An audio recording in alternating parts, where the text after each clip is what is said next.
Ladies and gentlemen, if you can wrap up your bidding and grabbing your tickets and head to your seats, we'll get started in about 2 minutes here and get the night rocking and rolling. But make sure you've got your app there, your hand bid app. You can still keep bidding. It'll give you notifications if you've been outbid, so then you can up your bid a little bit. We've got our great Jaffa Shrine guys at the back at the bar. The raffles are over on this side. So wrap up your first, and then we'll get you back to those bidding items here once we get started with dinner.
Well, good evening, ladies and gentlemen. How are you doing tonight? All right. Thank you for you that are listening. But ladies and gentlemen, this is our first in-person event in like 100 years. How are you doing tonight? All right. Thank you. Thank you so much for coming out here and spending the evening of fundraising for a great cause. Tonight, we are together again in person, woohoo, for the 4th annual Purple Purse event. My name is Amy Marco. I'm the Director of Marketing for Del Grosso's Park and Marianas Fundraisers. And tonight, I get to be your Mistress of Ceremonies, which is a really fancy way of saying I get to be the time watcher and the cat herder and keeping us on time tonight. But it's an honor and a pleasure, and I enjoy doing it for such a great cause and spending time with all of you and getting dressed up again in a long time. And give yourselves a big round of applause. You're not here in sweatpants and a sweatshirt. And we're just excited. We're excited to be together fundraising. This is the 4th annual event. And sadly, last year, like many things, was canceled due to COVID. But this year, we're here to gather, be together, raise funds and awareness for domestic violence and sexual assault victims. It's been said that no one is useless in this world who lightens the burdens for one another. Tonight, we have a whole room of you who are helping to lighten the burden from someone who needs it in a desperate time. Tonight, we want to say a huge thank you, and we'll let her wave from wherever she is tonight, Kate Starkey and Kuman Associates, LLC, for being tonight's event sponsor. Let's give them a big round of applause. Thank you to Kate and the Kuman gang. We also want to say a special thanks. We still have some people out in the live stream world who are watching who couldn't be here tonight. We miss you. We hope you're having fun. So Jack Cervello and the Cervello Family Studios and Richie Cervello, they're handling all of our live streaming tonight. So let's give them a big round of applause as well.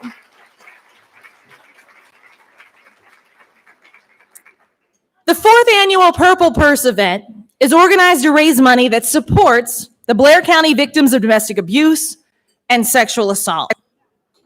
Funds that you raise tonight here will go to help Victim Services, who last year had a total of 915 Blair County adult and child victims and survivors who experienced abuse, assault, or other crimes. 261 of them were children. Legal advocates filed 417 final orders, such as protection from abuse for victims and survivors. Your money will also go to provide victim service programs that include accompaniment to law enforcement and prosecutors if they're moving through the criminal justice system, accompaniment when you're going through court proceedings, medical exams, forensics, and rape kits, civil legal representation for divorce, custody, and support, housing, emergency shelter, crisis counseling, and a 24/7 helpline for information and referrals. If that doesn't give you enough reason to keep bidding high and bidding often, I don't know what does. You're truly making a difference with every dollar tonight. It's the strength of people like you, the power of a community like this. It takes a village, and sometimes it can take a whole army. And we thank you for being a part of that tonight. We also want to say thank you to the fine sponsors who helped make this fundraising event get off the ground and be part of tonight. Our Amethyst sponsors are Arrow Land Solutions, the DeGaulle Family Foundation, the Del Grosso Family of Companies, Holiday Pools and Spa, Icon Signs, and Reliance Bank. Let's hear it for our Amethyst sponsors tonight. Our Orchid Level sponsorship, keeping with the purple theme in case you're following along there with us. Ace Hardware, Gwyn Dobson and Foreman, Laura O. Burke, Mary Schreier, McCartney's Incorporated, Patricia Savage, Paul Pusker Esquire, PC Works Plus, Cervello Orthodontics, and UPMC Altoona. Let's hear it for our Orchid sponsors as well. And those lottery trees back there, they look pretty good. Thank you to our lottery tree sponsors, Blair Image Elements, Guy J. Landolfi, Keller Engineers, and Stifler, McGraw and Associates. Let's big round of thank you, applause, and thank you for that. And hopefully those lottery trees will be really lucky for someone that goes home with them tonight. If you're taking pictures tonight, make sure you use the hashtag Purple Purse 2021 so we can share all the fun photos of tonight. Since Purple Purse debuted, this event has raised $55,342.85. Let's hear it for the fundraising of Purple Purse. Thank you. for being a part of it. Volunteers don't necessarily have time, but they always have a big heart. Your Purple Purse 2021 committee members, in alphabetical order, and I'm not going to make you come forward, but I am going to make you just stand so we can see you around the room.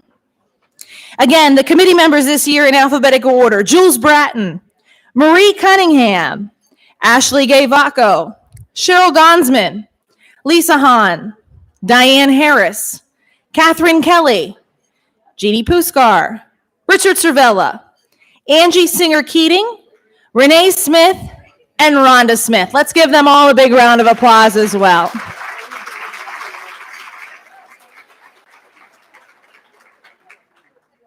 We can't help everyone, but everyone can help someone. We want you to keep that in mind as we go forward for tonight. At this time, I would like to ask Cheryl Gonsman, the Victim Services Direct Services Supervisor, to come up to give us a blessing for dinner. And as she's making her way up for the blessing, we do want to let you know the Jaffa Shrine banquet staff will be releasing your tables. So make sure you go in the order they release you in. And while you're waiting to be released, bid high, bid often, grab some raffles, grab some lotteries, grab some beach house tickets, and have fun. I was going to do that after the blessing. Or do you want to have them start up this way? Okay. All right. So there's going to be just a slight hold in buying tickets right after the blessing. I need every Family Services staff member to come forward. We're going to do an official group photo because you're all gussied up and you're having a fun night and it's going to be fun. So we're going to get an official photo. So all staff members come forward. So ladies and gentlemen, don't rush the tables because they're getting their picture taken, and then they'll be back to get those tickets in just a minute. So head up this way for the photo, and we'll have Cheryl come forward and do the blessing, and then the Jaffa Shrine staff can release the tables.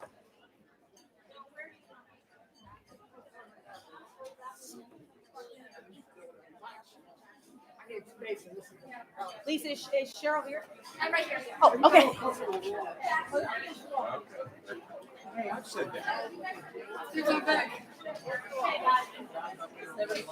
Cheryl, why don't you do the blessing and then you can jump in?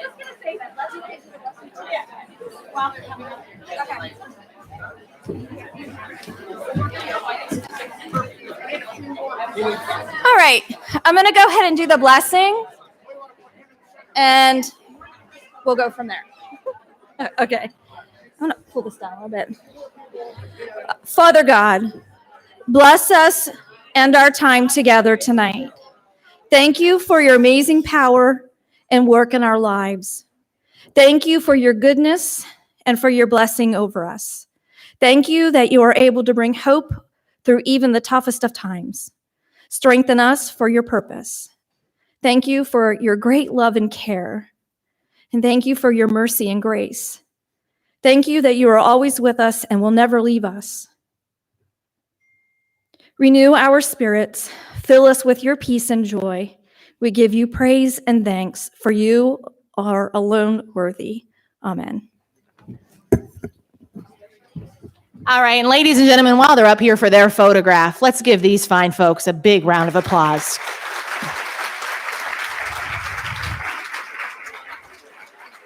They're a staff and a group of people you hope you never have to call on and never have to work with, but God bless us all that they are here to do that. Miranda, I don't know where you are. Miranda, it's an all call for Miranda. She's right here. Okay, she's coming down. Oh, Miranda's already there. Because they said you weren't here. Somebody in this group couldn't see you.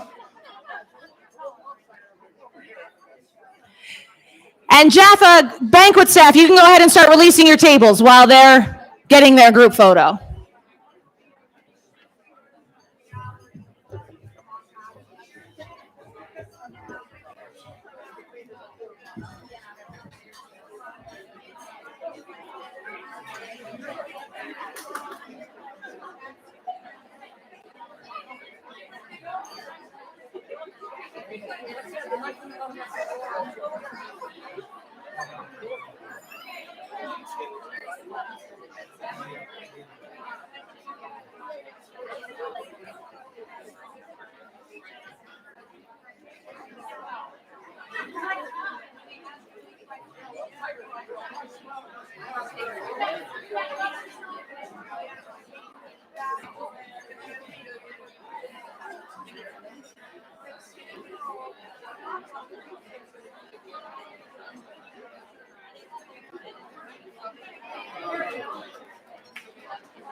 Have all of the tables gotten a chance to get their food? I just want to double check before we officially get underway. All right, that's a good thing. Ladies and gentlemen, what was it like not having to cook tonight? Exactly. So let's give a big round of applause for Chef Bud and tonight's meals and the desserts and the Jaffa Shrine serving team. Let's thank you so much. It is a good night when you don't have to do dishes or prepare the meal. We have a few other quick thank yous that we want to do here before we get into tonight's program. We want to say a big thank you to Bill Engelbrett of Family Services. He's a board member. He's the photographer for tonight. So he's snapping pictures and having fun. So let's give Bill a big round of applause. We also need to say thank you to Marie Cunningham and Jeannie Puskar. They're committee members who donated the centerpieces. So simple, elegant, beautiful, purple. And thank you for taking the time to do that. We have a lot. That's a big round of applause. That's right. Thank you for doing that and making sure that we have those. And we also want to say thank you to all of the wonderful community members and the businesses that donated the gift cards, the purses, and all the other items that are up for bid in the silent auctions and the basket raffle. On your table, you'll see a flyer for Family Services' next big fundraising event. I chuckled when I saw the title. It says Over the Edge. I thought we were already there. But it's an over the edge, a little bit of rock climbing, propelling type thing. If you read the information there, that's going to take place at People's Natural Gas Field, the home of the Altoona Curve, on October 9th. The flyer is on your table. So if you have an office staff full of adventurous people, this looks like a great thing to do. If you have a boss that you're not real fond of, maybe you want to do that. I don't know. You can take them out, put them off a building. There's some options there, but you're raising money, all for a good cause. So the next part of our program, I ask you to kind of zone in on us for a little bit and really listen. Because while we're here and we're fundraising and we're doing a great job and we know it's a great cause, hearing the stories, hearing what our family services workers and staff go through, helping these victims. Again, we hope it's a service you never have to call. But we thank the good Lord every day that they are here in Blair County in case that call comes in. So we would like to invite Lisa Hahn. She is the Executive Director of Family Services. She's going to come up and help us get started on the heart of tonight's program.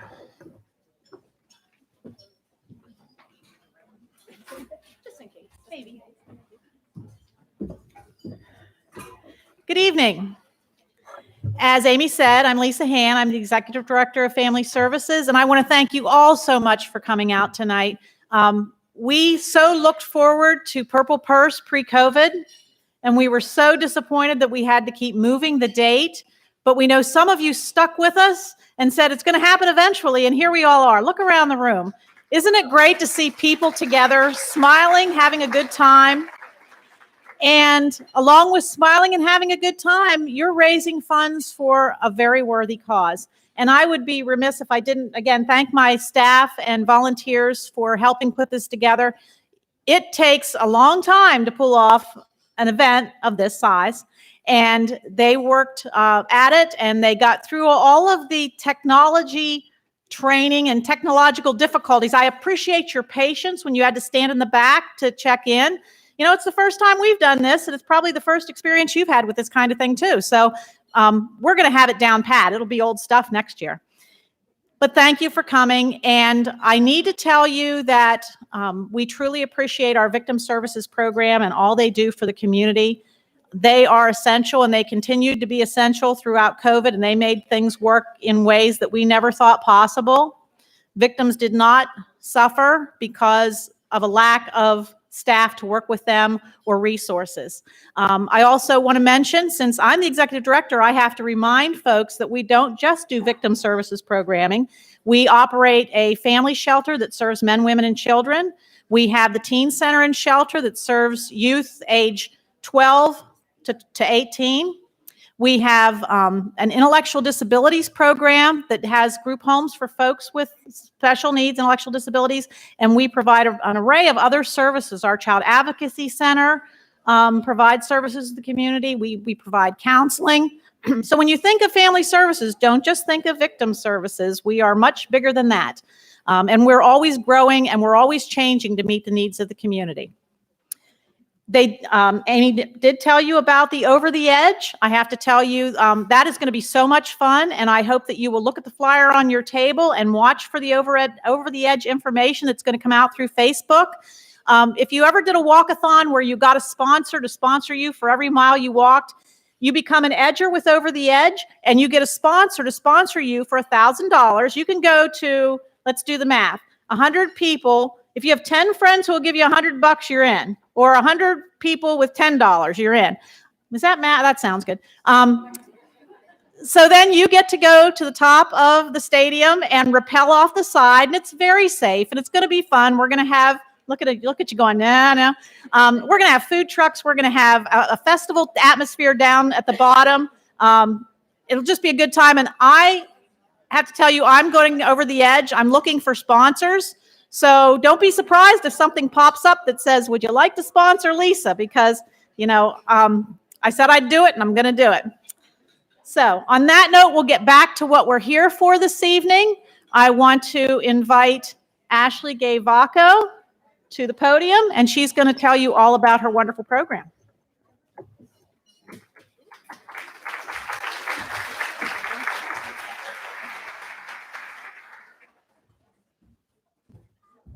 Wait, first let me pick up the pen because I'll be the one to fall. Hold on.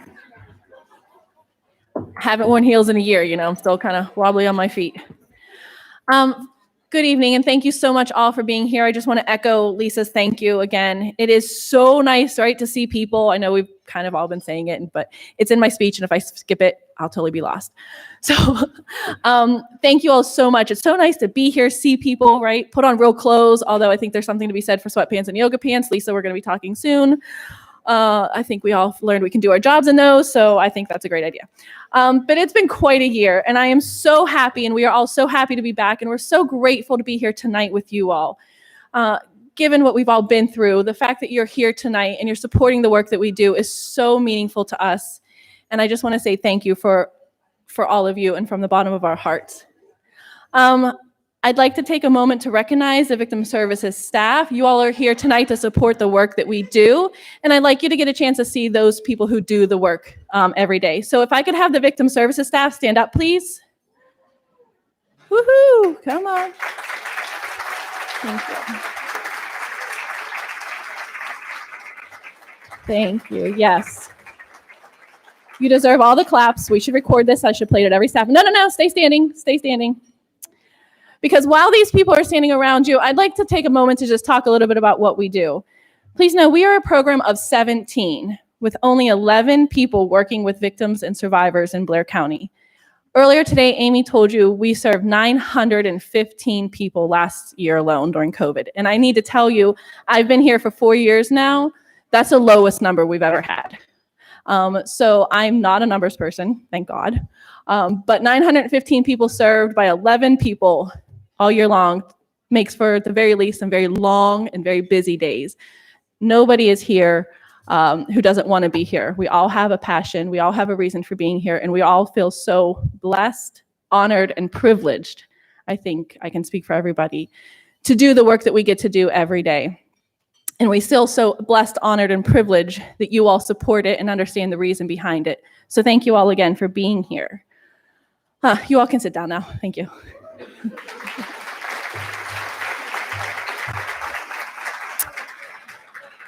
You're going to hear a little bit more about what we do, who we serve from our guest speaker. So I'm not going to speak to that. But I tonight have one of the biggest privileges of all because I get to introduce our guest speaker. And I've been struggling to put into words how much Terry means to us as an agency. He's our board director. How much he means to our program. He's our advisory board chair and so much more. And how much he means to me as just a friend and a person. He is probably the most supportive and encouraging person I have ever met in my entire life. Terry embodies the term advocate. He is the biggest advocate for family services and of the work that the Victim Services Program does. But Terry walks the walk as well. He has served as a law enforcement consultant and trainer for family services. He was a large part in the creation of the Blair County Domestic Violence Protocol, and he was part of the Blair County Victim Services Task Force. He was also a trainer and consultant for the National Center of Victims of Crime of the Stalking Resource Center in Washington, D.C. He has been trained by numerous national entities, including the FBI. So Terry knows what he's talking about, and Terry has walked the walk, he talks the talk, and we are so lucky to have him tonight. He joined the Logan Township Police Department in, all right, Terry, I won't tell the year, but a rumor has it you had hair back then, just saying. And while he was there and he worked his way up the ranks to become a detective sergeant, he specialized in child abuse, sexual assault, and domestic violence investigations. Terry was awarded the Pennsylvania Coalition Against Rape's Outstanding Service Award in recognition for his service to victims and survivors. There's many more of his list of accomplishments. I won't take up more of his time and yours, but I encourage each of you, his bios in our programs, please read it because he's such a treasure for our community. And I learned things from that bio, so I was pleased to read that. But right now I'm proud to introduce Terry Lingenfelter tonight. I'm grateful for him to be here and I'm grateful to call him a friend. Thank you.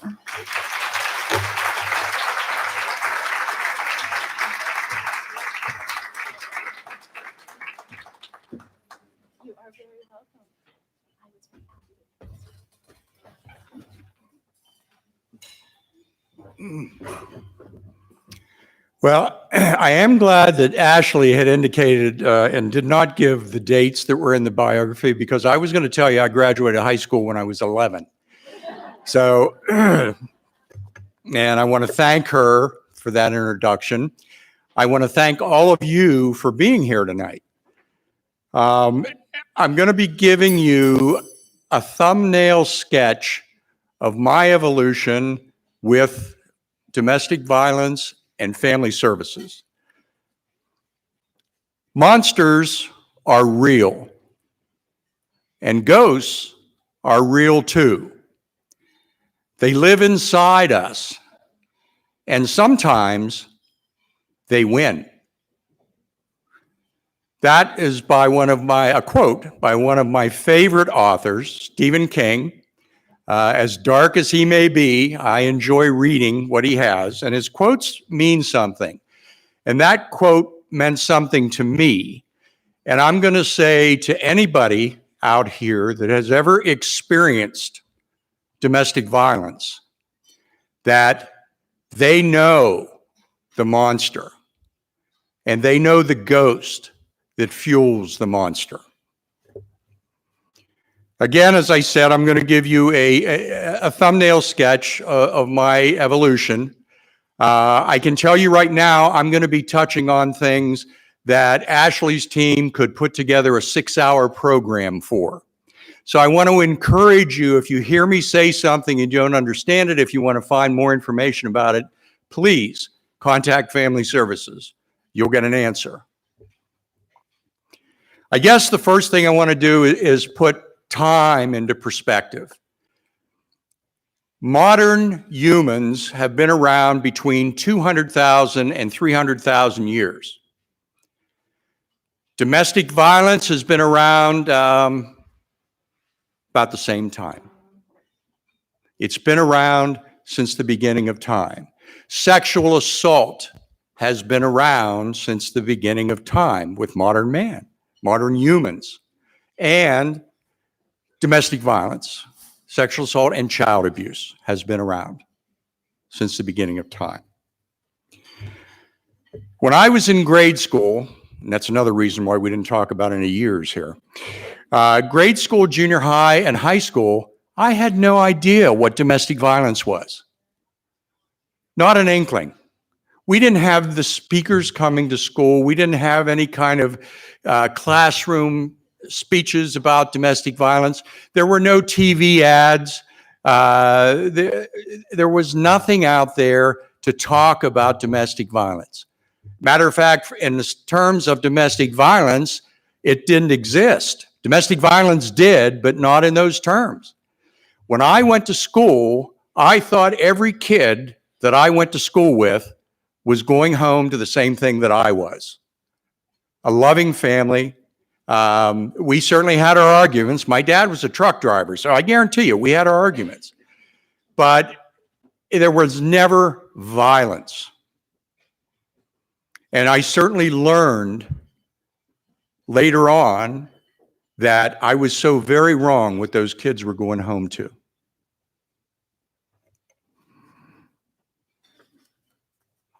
When I graduated from high school, I went to Penn State.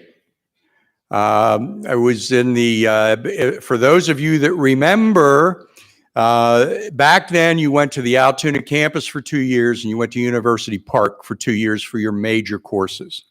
I was enrolled in a program called LEC. It was Law Enforcement and Corrections. It was a relatively new program at Penn State at that time. And I can remember vaguely when I was going through my major courses that there was some discussion about family disputes. And there was certainly some training and classroom time on officer safety in family disputes.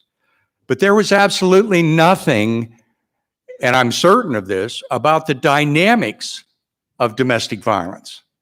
Understanding what domestic violence was all about. After I graduated from college, and I was very fortunate, I had I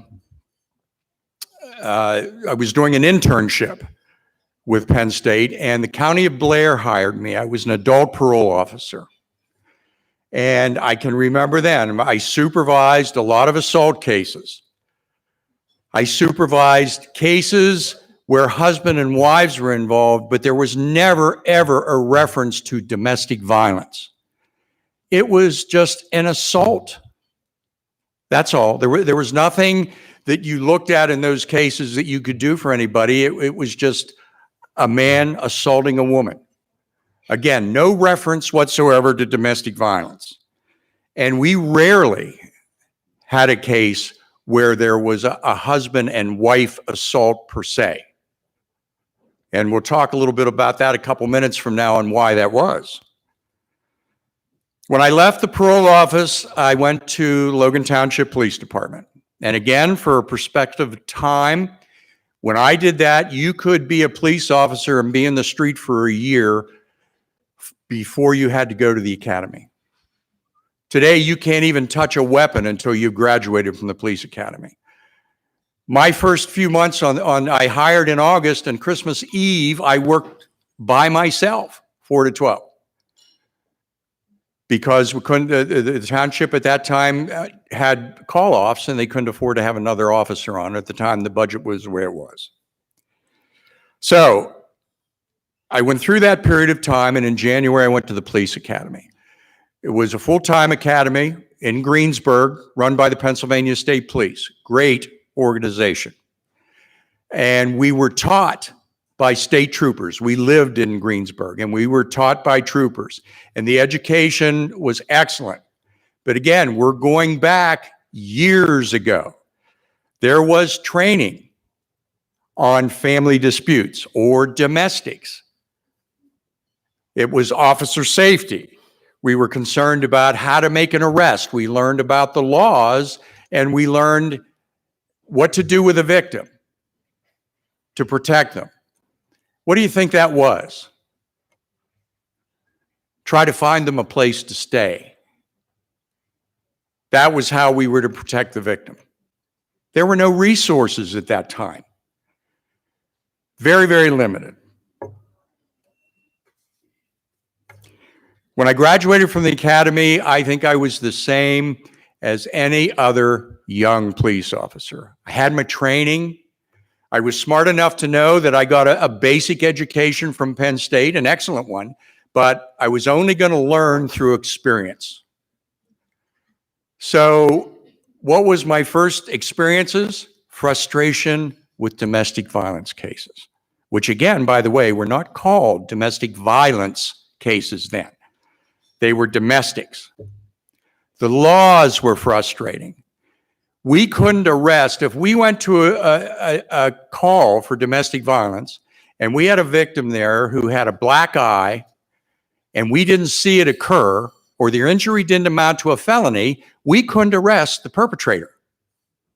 We had to go get a warrant. So what did that leave us with? Well, we could take the victim to a relative or their sisters, and what would happen? They'd gather up the kids, they'd go, they'd be back within a week. Because what resources did they have to go to? We could take them, and this was a practice, believe it or not, because we were having problems getting victims to testify, we would take the victim to a magisterial district judge and have them co-sign the criminal complaint. So not only was I the affiant, but the victim was the affiant.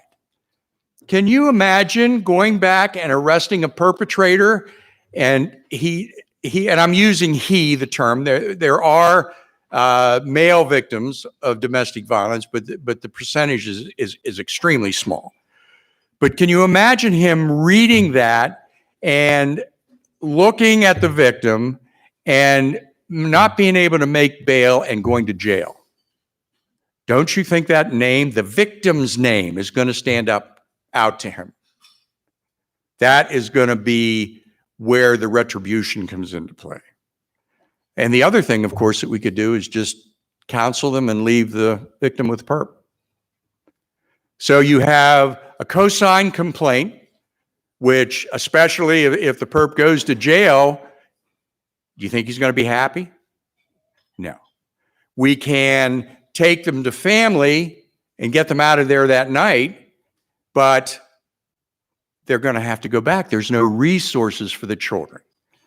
Or we can just leave them there. After 3 or 4 cars leave the house, police cars, and the victim's already gotten punched, pushed. What do you think was going to happen when they went back in the house? And then the issue, of course, was very few women would testify back then. Duh. Why do you think not? So it was a frustration, and unfortunately, I was like a lot of police officers. I thought to myself, what's the matter here? I'm trying to help you. I'm trying to get it so that you don't go through this punishment. But I wasn't thinking beyond that. I was thinking, I can take you out of here tonight, but I wasn't thinking about the fact that the victim and the children would have to go back. I could get them to sign a criminal complaint, but I wasn't thinking about what the perpetrator would do to the victim. Or we could counsel them, and certainly everybody would understand. And I'm going to put this in here right now. There are very few people that are less deceitful than a perpetrator of domestic violence. They are pros. And a quick example, walking in, you go to a dispute. When you get there, who is upset? Who's in your face? Who's going, I was hit. He did it. He did it. The victim. All right. If you don't have training in the dynamics of domestic violence, and you look over and the perpetrator is sitting in his easy chair and the beer's popped, watching a sport channel and saying, officer, I don't know what her problem is. I have no idea. We had a little argument and she just started acting like that. That's why you got called. What's human nature dictate if you don't have the training to understand that kind of behavior? You gravitate towards the person who's calm, right? That's just human behavior. Well, this must be the problem because we're here for a domestic. And if you're not trained and you're there for domestic, what's domestic mean? It's a family problem. It's a family dispute. It's not domestic violence. It's just a family problem. So here we are. We're going to try to sort that out, and then we leave. The importance of knowing the dynamics of domestic violence. A couple years in my career, there was a training, and I'll never, ever forget it. It was at the Days Inn. Back then, again, departments didn't pay overtime for training unless they were sending you away for somewhere. So this was a daytime training. You're on duty. I happen to be the lucky one to get the training. You're on duty. Go to the Days Inn, show that Logan Township is there and represented. And all I had to do was sit there. I had my radio. If there was a major call, I had to leave. I had no idea what the training was about. I had never heard of family services. But I went, and I'm listening, and all of a sudden, there was talk of why women stay. And it was like what you would see in the comics. This gigantic balloon went around my head. There was a light bulb going off. The sky separated. The sun came out. And I'm sitting there, and I'm thinking, why didn't I think of that? So I listened, and it just caught my interest. It was why women stay, and again, that's a program that could take a couple hours if Ashley and her team were up here talking about it. But I'm going to touch on some things. They stay because of fear. They stay because of finances. They stay because they don't have anywhere to go. And there are many, many other reasons, but I'm going to tell you one that you might not even think about. They stay because of their pets. Remember, I told you there are very few people that are more deceitful than perpetrators of domestic violence. The victim leaves. The perpetrator is not happy about that. The victim has a couple kids to take. Can't take the pet. The perpetrator knows those kids and that victim love that pet. When they return, the pet has disappeared. What do you think happened to that pet? Retribution by the perpetrator. So that began my involvement with family services. I was hungry. I wanted to learn more things. And I met Jackie Sutton. I don't know if anybody here remembers Jackie. I was just a youngster then, so that's Jackie Sutton, Joanna Watts, Donna Gordy. These were strong women with a strong passion to end violence. I would lie to you if I didn't tell you I was a little intimidated at first. But they were great with me. Jackie, my first board membership with Family Services was because of Jackie Sutton. What did I learn? I learned the dynamics of domestic violence.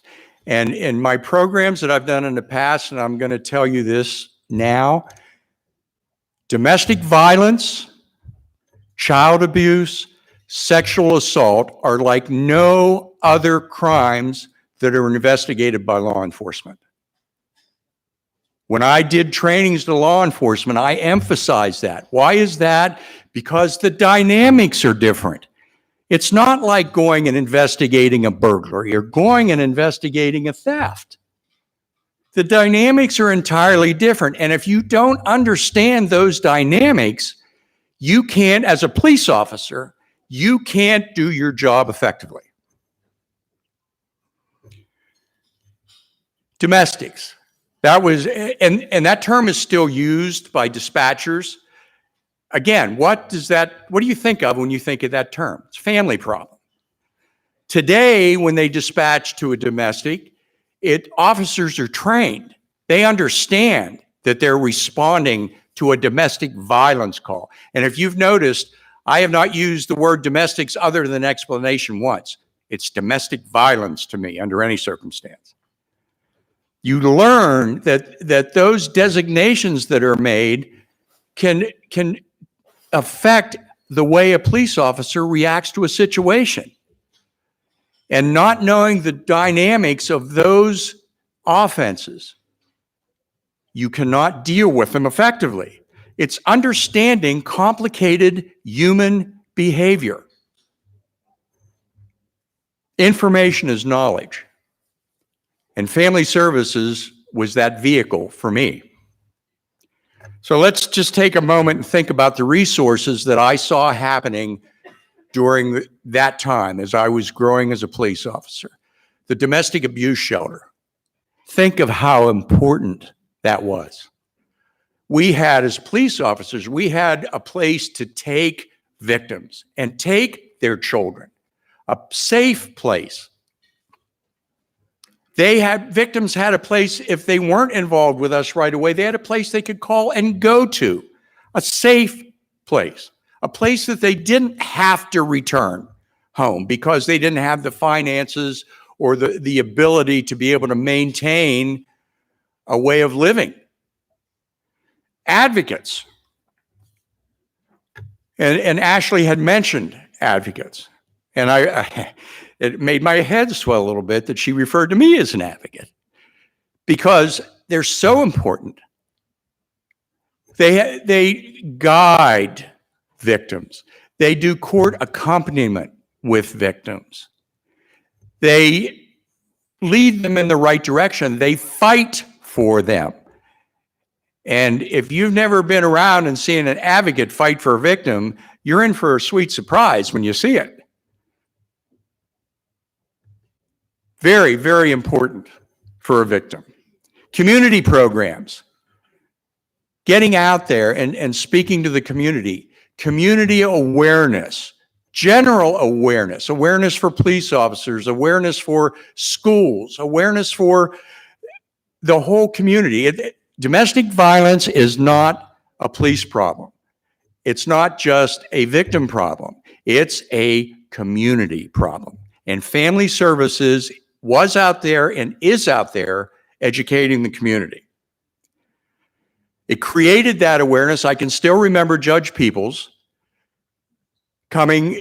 When we started the domestic violence protocol, Judge Peoples was on our committee, and he would come to our meetings, and I mean, he was grinning from ear to ear. Sometimes that was unique to see Judge Peoples grinning from ear to ear, but he was, because he said that all the other counties judges that he had contacts with, there wasn't another county that had the advancement on domestic violence that Blair did. Family Services was a leader in that. Laws changed. Affectionately, we all call it 2711. That's all we say. And it's section 2711 of the Pennsylvania Crimes Code. It gave us its probable cause to arrest in domestic violence cases. The legislators recognized that domestic violence, the dynamics of domestic violence demanded, that's why I couldn't spit all that out at the same time, that there needed to be laws that were structured towards domestic violence, again, because those dynamics are different. And there have been a number of those laws coming along. But at that time, that took care of the problem. What that law said was that as a police officer, we could arrest just the same as a felony. We didn't have, before, if it wasn't a felony, it was either had to be on view or we had to take the victim for a criminal complaint.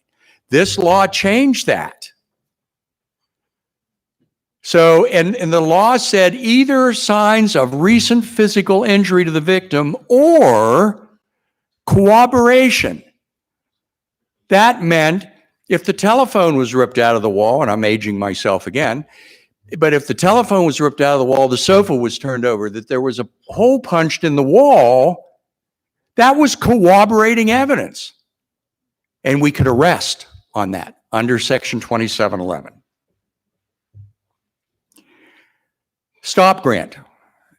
And for our advocates that are here, they've heard this so many times. You know, it's almost like anymore, it's kind of like Terry's talking about stop grant, let's go get a coffee. Sometimes when I start talking, I'm thinking, Terry, you're talking about stop grant, why don't you go get a coffee? We were so proud of that. Susanna Tomlinson, where are you, Susanna? Susanna was a big part of that. We trained officers in that stop grant. What that stop grant did was gave us the chance to train every police officer in this county. Every police officer in this county. We ran trainings during the day. We ran trainings in the evening so that we could accommodate officers as much as we could. The grant gave us money to pay the officers time and a half, which meant the municipal governments could say, schedule them, it's not costing us anything. So we got every officer there. We had food. I was waiting for somebody to say, I'll bet it was donuts. And it wasn't, but well, we did have donuts in the morning, didn't we, Susanna? That's right. But we had meals there. And again, the other comment being, well, if it's a cop, if you feed them, they'll come, right? But those were not our motives. The issue was we didn't have officers leaving to go to McDonald's to grab a hamburger, to go to Texas Hot Dogs to grab a hot dog. They ate there. And what happened when they ate there? People began to talk. Advocates were seeing police officers. Police officers were seeing advocates. Networking.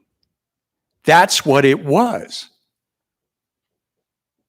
Whenever I did programs for officers before, my issue was, and this was when the technical age was coming, it's easy to send an email. It's easy to send a text. Grab a cup of coffee and go see the person, the advocate that you're working with. Get to know them. So that when you do send that email out of convenience, you know who you're sending it to, the person who's receiving it knows where it's coming from. It's important. I have always said, well, actually, I think I came up with this phrase after I was involved with family services. Police officers and advocates have the same goal. What is that goal? To protect victims. That's what we're here for. We just have different means of getting there. So police officers need to understand what advocates do, why they do it, what their restrictions are, and advocates in turn have to understand what the police officers are doing, what their restrictions are, what information can be shared. There are boundaries. Advocates have boundaries that they go by, and take my word for it, they stay with them. Confidentiality for victims is prime. Police officers have investigations to do. They have to look at other things. They have to ask questions sometimes that are not easy questions. But remember me talking about the advocates that would be with the victims? Especially in sexual assault cases, this was extremely true. Advocates would accompany the victims to the police department. They would not offer anything. They would just be there for support for the victim. And they would be able to explain to the victim when things occurred that they didn't understand. Police officers are busy. I was busy. Sometimes I had a case that I worked on and I had to set it on the back burner because something fresh came up. But the issue was I had the advocate that could call me and say, Terry, we haven't heard anything in the case. The victim's wondering what's going on. It's like, yes, I had a problem. Please explain to them, but I'm right back on it again. It works when people work together.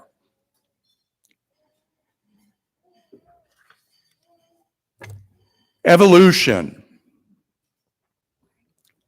I evolved because of family services.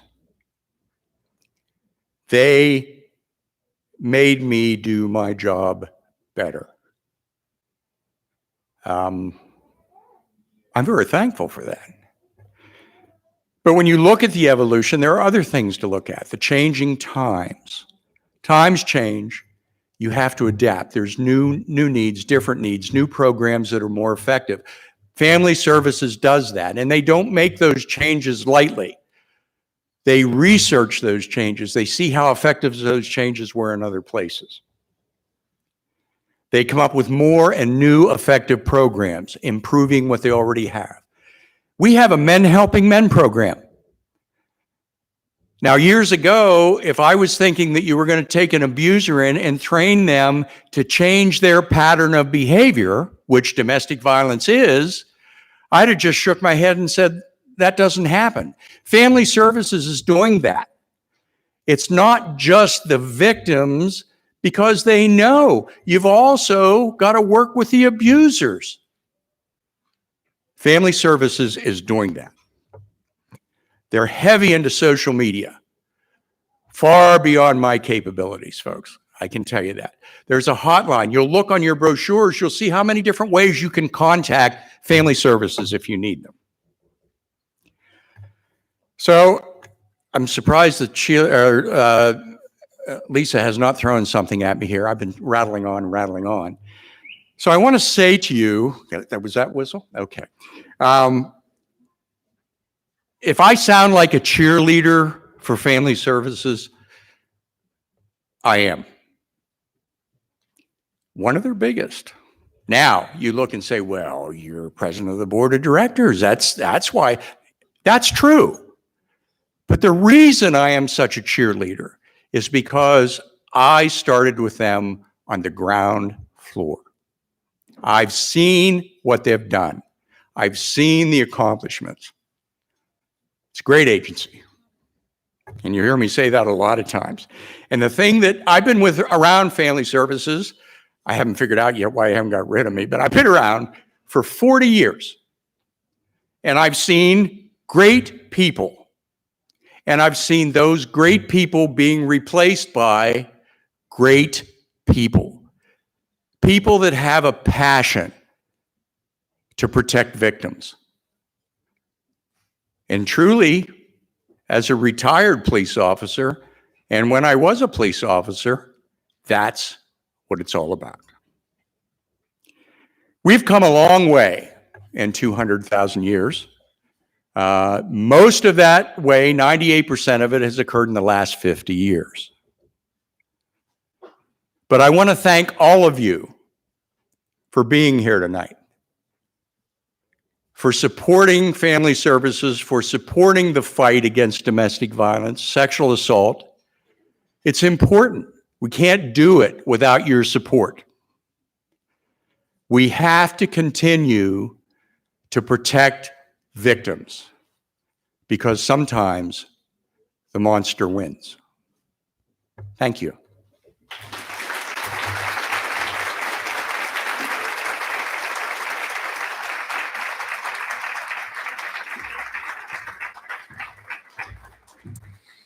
Terry, thank you for your service to our community as an officer, and thank you for the volunteer services you do now.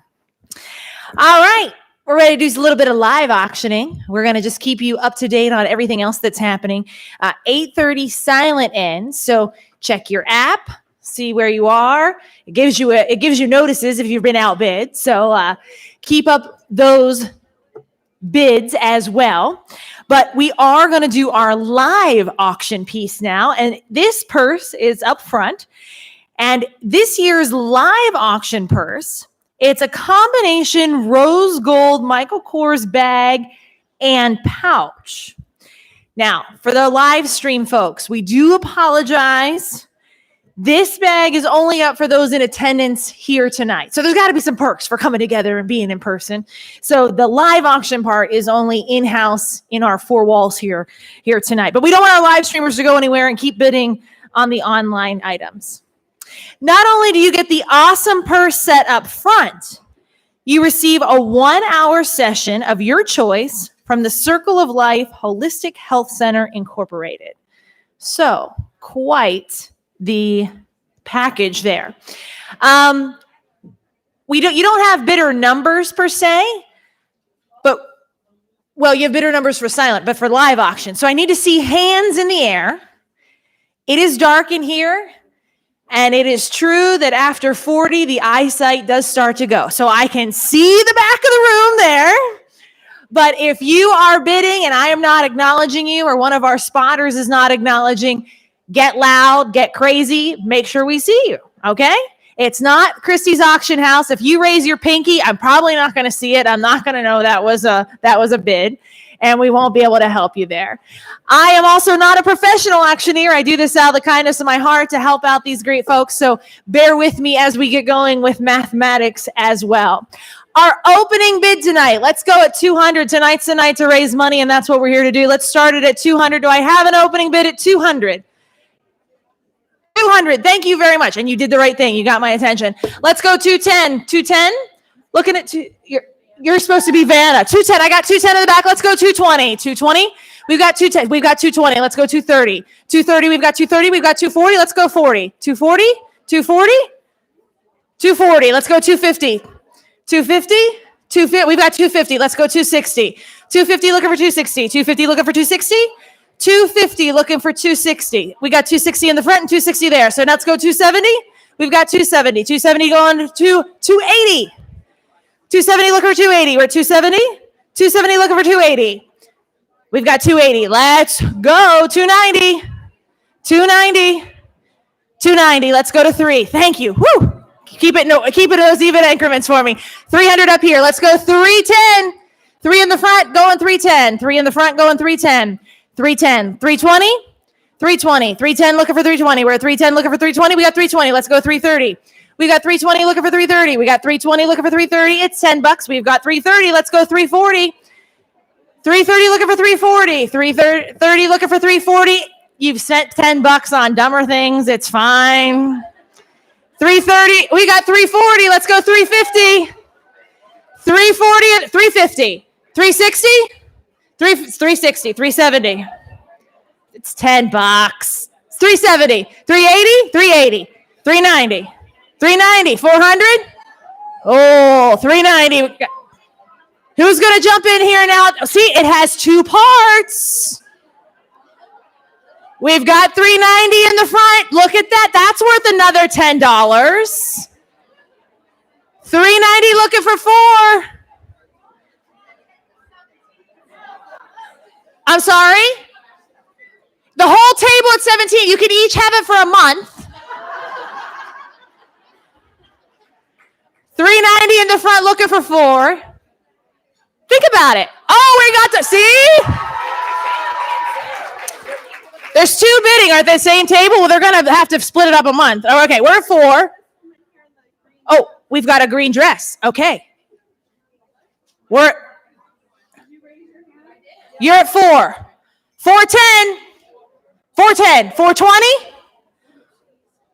410. Looking for 420. There's 2 purses and $100 holistic. 410 looking for 420. 410 looking for 420. That's where, work it, Vanna. Keep working it there. 410. 410 looking for 420. 410 looking for 420. Look, it'll look good on going to summer weddings, summer divorce parties. It'll look good going anywhere. 410 looking for 420. 410 looking for 420. So we're still at table 17, right? Or they're holding on. They're holding on to 410. Come on, table 10. It's $10. You can each have it a month, 6 weeks. 410 looking for 420. 410 looking for 420.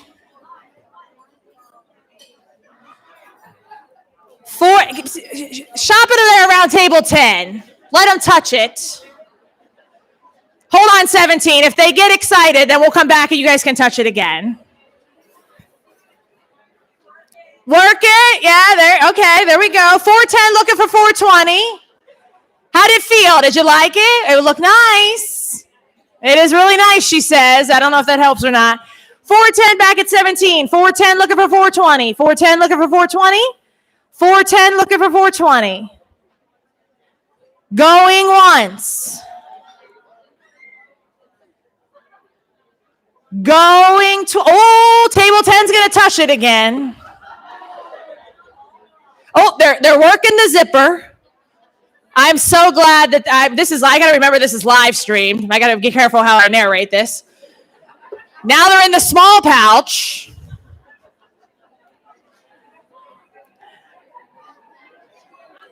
All right, going twice. And sold. Let's hear it for table 17.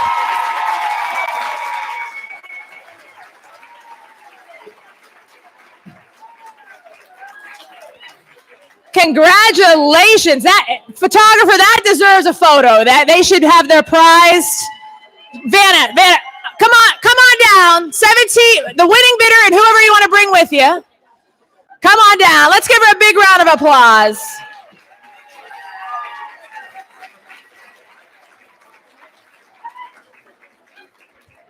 All right. Woohoo! She is excited. All right, there we go. While she's getting her photograph there and touching her new purse. All right, family services, if you guys want to bring up the raffles, the basket raffle lottery, that'll buy us a little more time. Time check, where are we for silent auction? 8:28. Well, there's like a 2-minute roll call. So bid high, bid often, hit refresh on your app.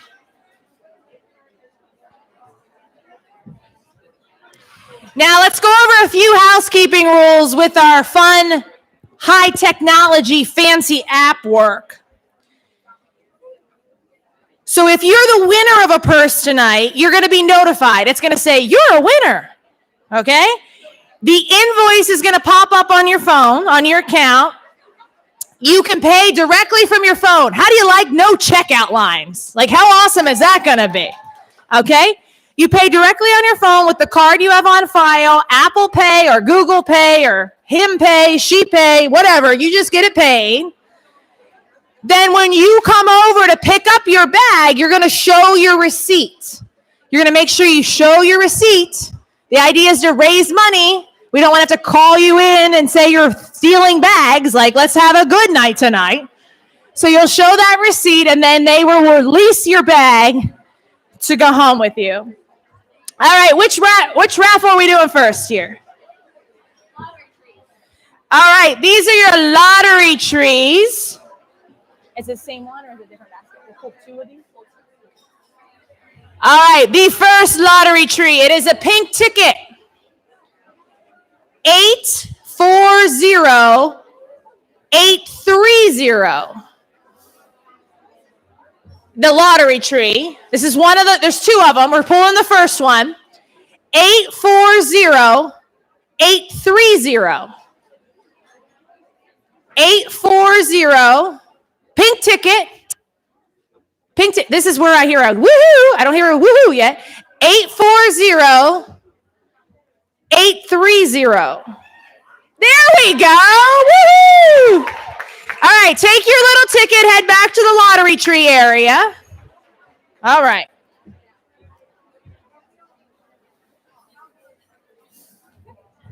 All right, lottery tree number 2.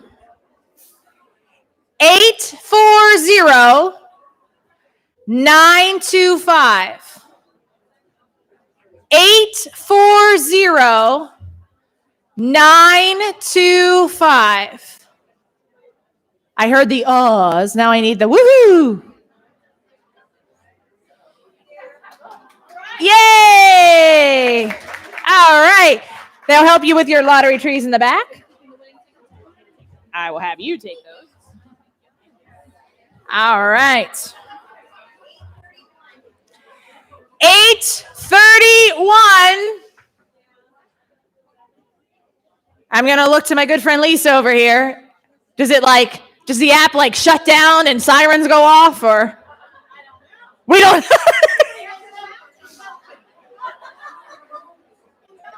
It's over. 831. Did anybody get the "you're a winner" text?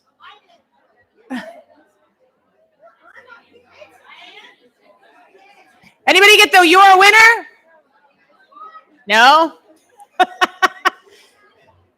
Who are our techno gurus in the back, Thad? And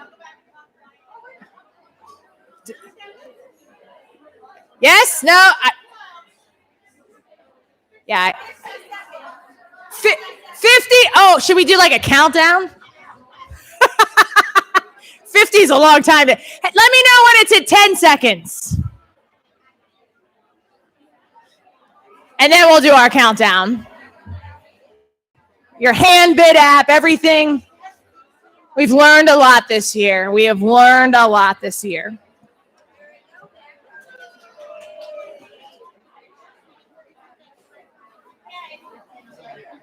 $15, 10, 9, 8, 7, 6, 5, 4, 3, 2, 1. Happy New Year! Happy Purple Purse 2021. And remember, if anybody at home questions your purchases, it is a tax deduction and for a good cause, and hide it in the closet and they'll never know what happened. It's all good. It's all good. We can help a good cause. So we've got some, I'm seeing some high fives. Some winners have come through. All right. Lisa, the basket raffle, how do they know that?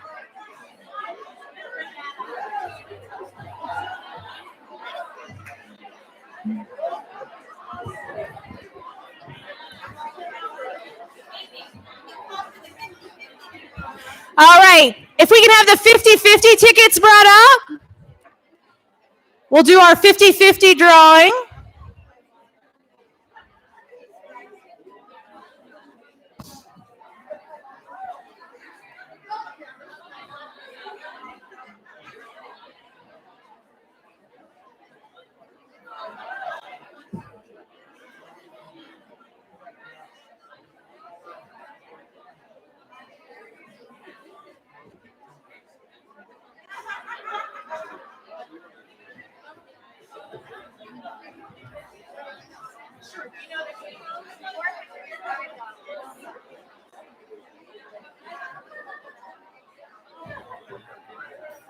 All right, 50-50 is a yellow ticket. A yellow ticket. 455-803, and the take home is 405 tonight. 455-803. Yay! Woo! I'm going to give you the ticket. She can follow you. All right. And how are they finding out about the...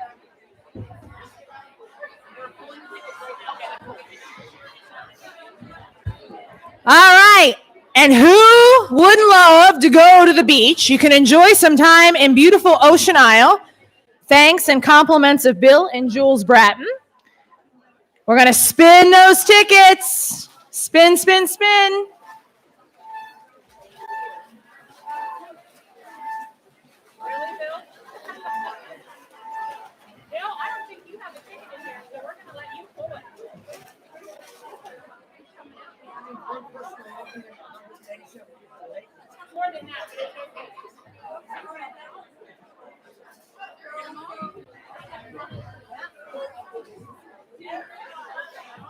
All right, we've shaken, we've rolled.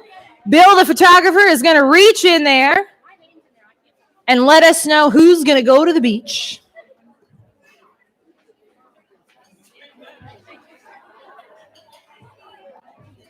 All right.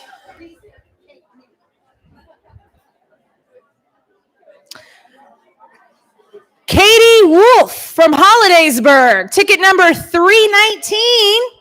Now, these were sold ahead of time, so she might not be here, but if she's here? All right, well, congratulations, Kaylee Wolf from Hollidaysburg.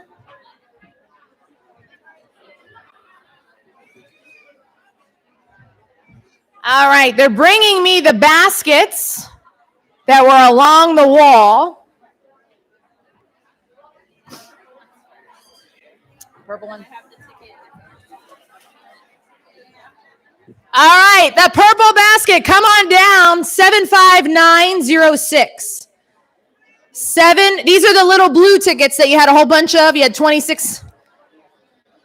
75906. Woo!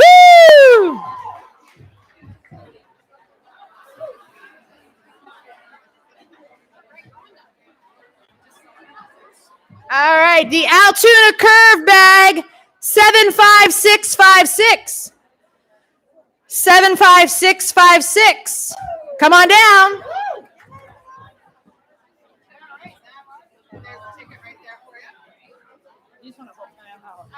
All right, the Barbie Gone Wild basket. Woo, all right. It should have been next to the Ken Gone Wild. 75692. Wait, there we go. Come get your Barbie Gone Wild.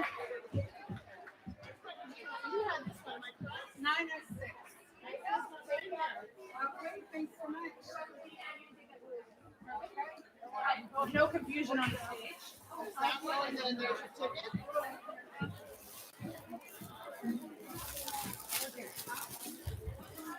All right. We went from Barbie Gone Wild to Rub-a-Dub-Dub. There we go. 75877. 75877. All right, come on down.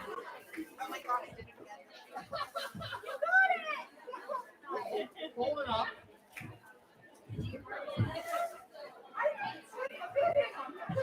75849. 75849. The Yay basket by Jay. 75849. All right.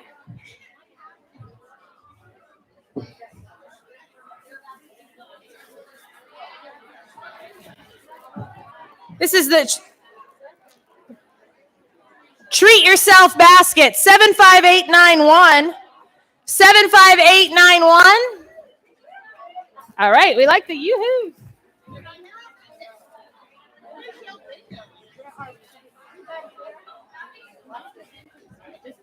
Just put the rest of Elsa down. We're honor system, baby. Good fun. All right. Elsa, Frozen, 75895. 75895.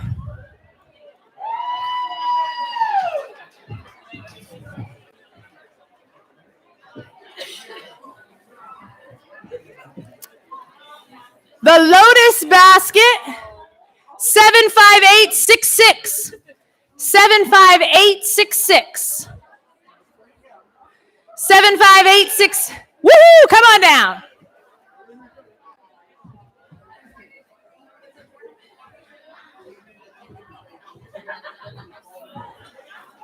And another Lotus basket. 75864. 75864. Come on down.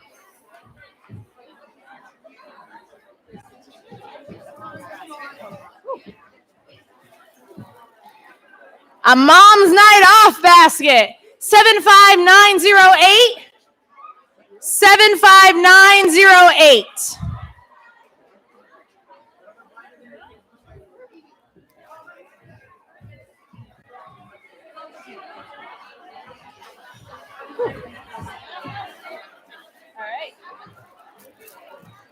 Don't beach about it. I like this basket.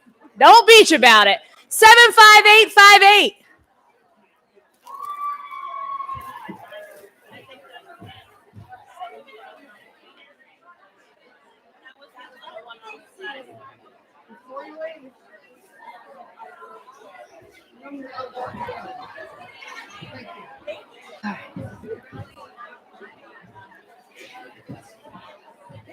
All the tea basket, 75860. 75860.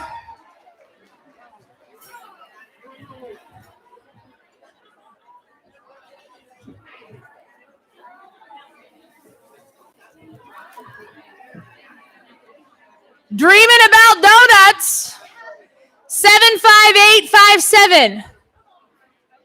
75857.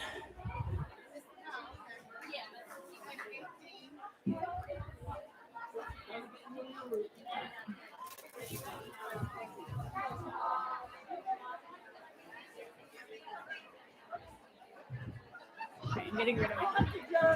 Oh, right over there. You get.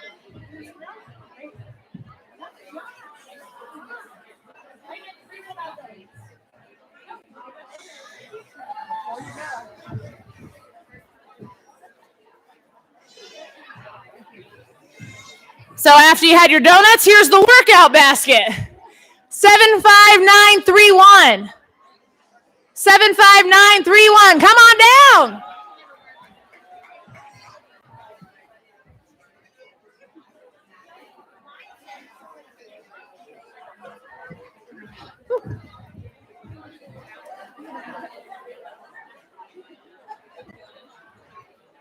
Right there. The paint and play basket.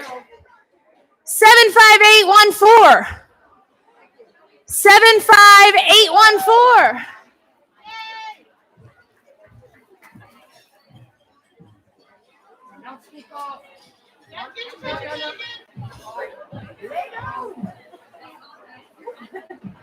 You're fine. The Lego bag, 75942.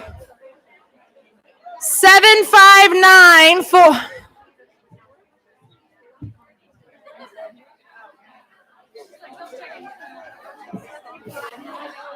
Yes, 75942. There you go. You're good. 759. All right, the Ray-Bans, 75859. 75859. That was a yay? You're coming for the Ray-Bans? She's walking very aggressively, so I think she's coming for those. 75859.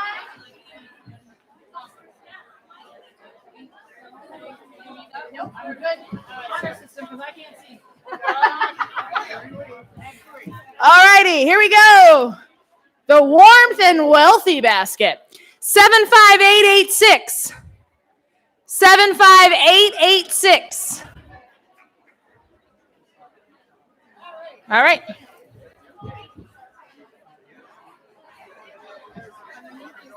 Oh. Thank you. All right. The Jackie O Ray-Bans. 75681. 75681.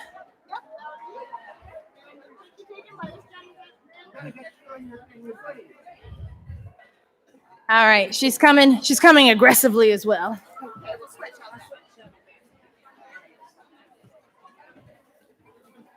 Right here, there. The Bond Touch bracelets. 75855. 75855. 75855, you're coming on down.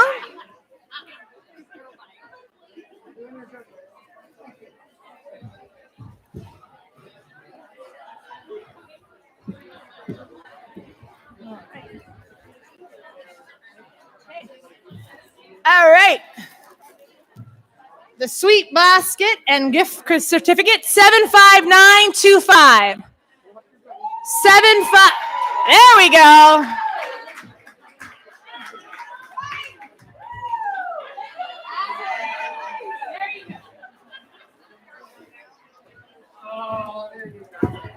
May the force be with you. 75896. 75896.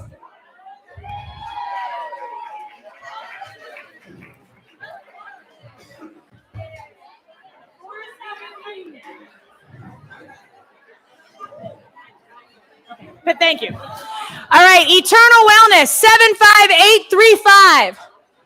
75835. Come on down. All right, Aviation, Jethro's, 75910.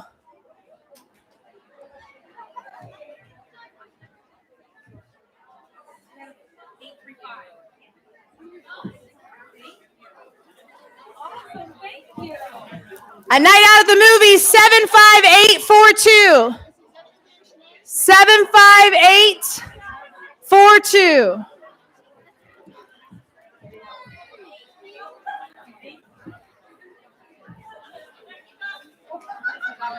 All right. 75904. 75904. There she comes.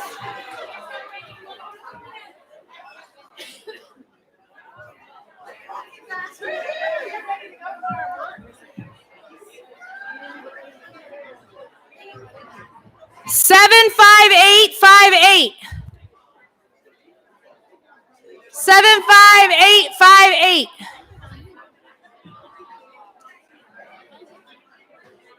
Hey, Jules.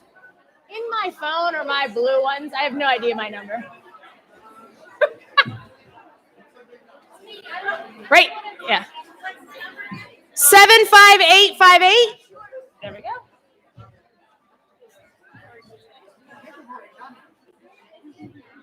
All right, 75817. 75817.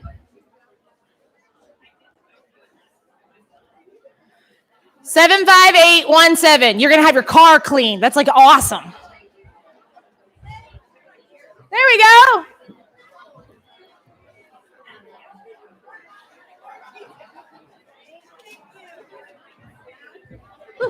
Down the end, girls. All right, this awesome farm set, 75941. 75941. You've got a barn and some cows and you're going fishing. Oh, good job, Grandma. Good job.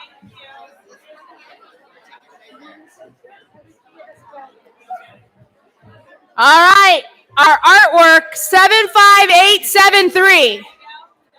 75873. Okay, there we go.